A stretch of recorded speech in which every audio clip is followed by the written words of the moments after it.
I am sure my brothers and sisters from the media, you have covered us politicians for quite a long time. And you definitely know that as the elections near, we move, and especially politicians have the ability to again rejuvenate and come up with different slogans and such. And from where I start, the issue we are hearing about infrastructure fund and the graduates about it, it's just a preparation of campaign launch. Because we've been there before. I mean, we have had these kind of things. And I want to say that anyone who has the opportunity to be in government, a sitting government has no luxury in promises and has no luxury in giving grandiose plans. The precise reason a sitting government is given that position is not to keep on promising. They have the responsibility to keep on informing Kenyans on what they are doing, not what they intend to do. Because output is measured by what has already happened.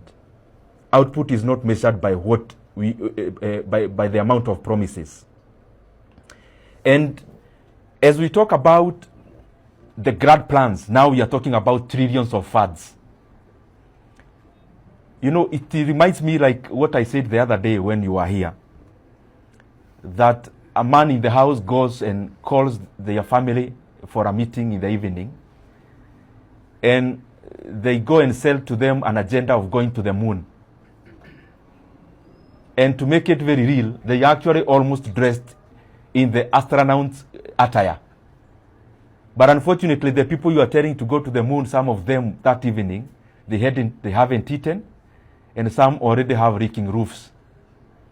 So you sell to them a gratuitous idea, possibly for them to also forget the small problems they are going through, like the leaking roof, and of course, like having not eaten for several days.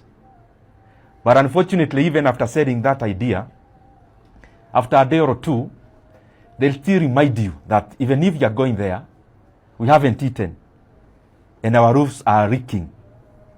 And I see that as Kenya in the current scenario, that we may come and sell grandiose ideas, and the government is coming to sell grandiose ideas so that Kenyans can lose track of the essentials. Because tell me, we sell a trillion shillings idea, yet our basics are declining. How do you tell Kenyans about $1 trillion plans or $1 trillion shillings plans when capitation is being cut?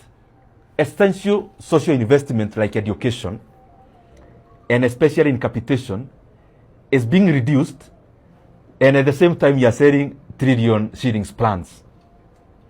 We sell about $1 trillion shillings plans and funds when a small thing like confirming 20,000 JSS teachers is still not being done.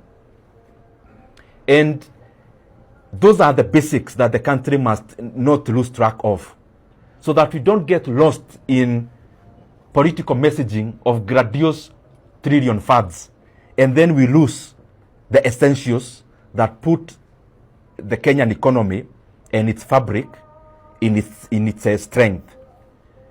The other thing I would request, because Kenya is gearing up to launching $1 trillion funds now,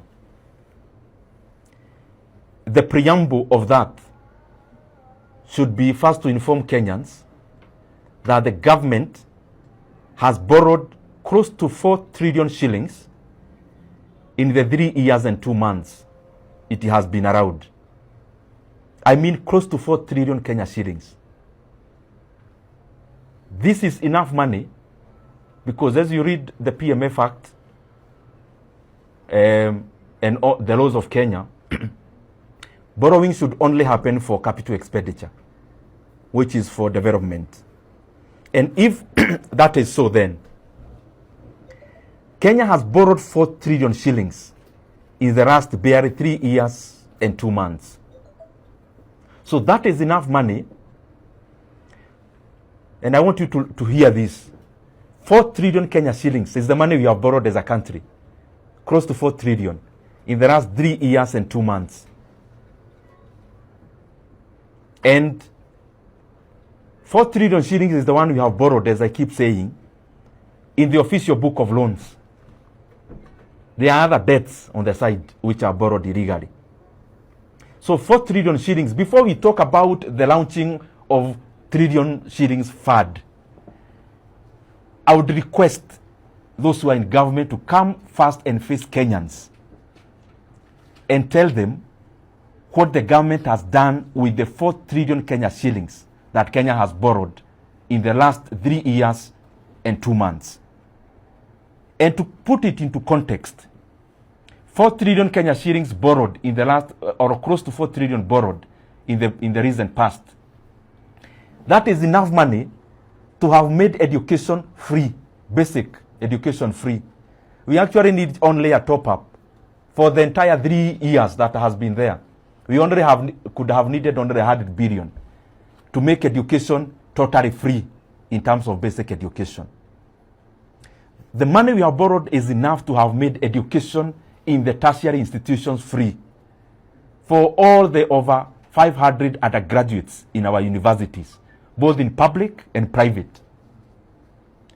And to put it into context further, the 4 trillion borrowed, or close to 4 trillion, is money that it means that of the 290 constituencies in Kenya, each constituency should be having, beyond making education free in the basic and beyond making education free in the tertiary side of education, we would have enough money remaining for Kenyans to see a 12 billion shillings development in every constituency in Kenya. All the 290 constituencies. The close to 4 trillion you have borrowed, besides having been made it possible for basic education to be free and tertiary education to be free, every constituency would have been seeing 12 billion worth of development projects not being launched, but finished and completed. What are we talking about over 12 billion shillings? Every constituency in Kenya should be having a 100 kilometer of tarmac from the money we have borrowed in the last 3 years and 2 months alone. To highway standards, actually at 70 million per kilometer. Every constituency of all the 290 constituencies should be having a 100 kilometer road highway project being seen by the people who pay taxes. Every constituency should be having a 1 billion worth of a water project. Every constituency should be having a 1 billion worth of an irrigation project. Every constituency should be having over 200 schemes of rural electrification in the only money we have borrowed. So my question today is this. We are coming to launch a trillion fund in Kenya today. Or we are planning to do that. Can the government first face Kenyans and explain one sequentially from number one? Where has the 4 trillion Kenya shillings the government has borrowed gone to?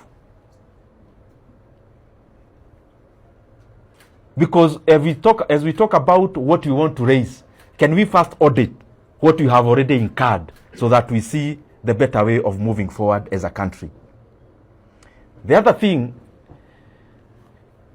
we must cease to become politicians all the time as leaders and become leaders instead. Because, the issue of promising all the time. I'm MP for Kiharu. If I call a baraza in Kiharu and only sell what I want to do, what does that mean about what I have done? It means then I have nothing much to talk about in terms of what I have done. And therefore, so in the national scale, the government has a responsibility of telling Kenyans the kind of development we have seen for the last 3 years and 2 months. So that even as we talk about where we are going, can we first audit whether we have been prudent enough with the resources that Kenya has raised. And I want to repeat again for clarity. Kenya has borrowed close to 4 trillion shillings in the last 3 years and 2 months. And according to the rules of Kenya, the money we borrow should go directly into capital expenditure, which is development. So before we launch grandiose plans of trillion funds, can we first face Kenyans, and can the government face Kenyans and tabulate how they have used the 4 trillion Kenya shillings Kenya has borrowed in the recent past? And I've put it into context. I'm repeating it because it doesn't seem real, but it is a reality.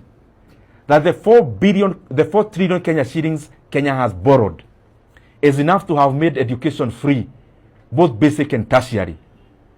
And the change that remains, even if we divide out of the 290 constituencies, we should be having 12 billion worth of completed projects across the country.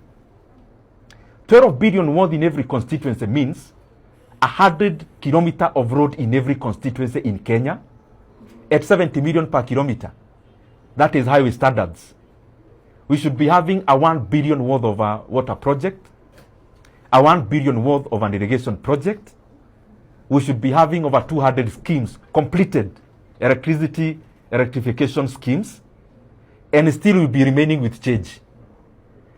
If we can't explain to Kenyans the money that has already passed through the government hands where it has gone, what is the business then of coming to again sell grandiose plans of trillions of shillings when we can't account for what we have already received, and especially through borrowing alone? And lastly, out of the close to 4 trillion Kenya shillings we have borrowed, everything that Kenyans are seeing is not part of that money.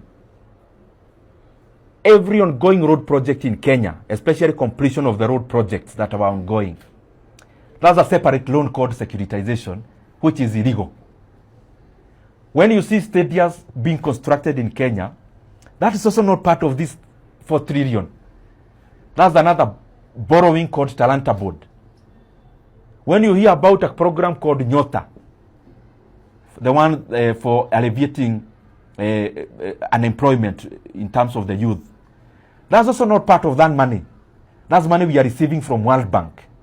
So Kenyans deserve to know, before you tell us about trillion funds that you want to launch, can we first account for the 4 trillion Kenya shillings the country has borrowed in the recent past?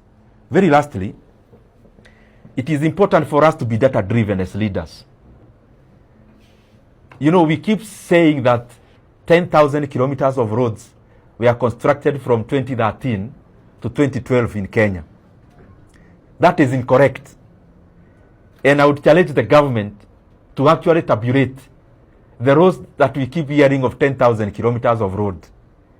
Because I know, and I have the data, it is less than a third of that. And I also want to put it very clearly. And anyone with a conflicting facts can table them. I have said that, and I have stated that we have borrowed close to 4 trillion Kenya shillings. But if you fast check, you do fact finding, how many kilometers of road has Kenya built from 2022 to date? And especially from newly signed contracts. Newly signed. It is less than 1,200 kilometers across the country. It is less than 1,200 kilometers of tarmac road we have built from 2012 to today out of newly signed contracts. So, my challenge is accountability. Before we talk about trillion shillings plans and funds, it is important we put into context to Kenyans that you have already borrowed 4 trillion shillings, and Kenyans deserve that money to be accounted for. And that is my challenge. That I hope in the launch of that fund, the first preamble will be about being accountable for the amount of money Kenya has borrowed, because this is the burden for Kenyans today and also a burden for Kenyans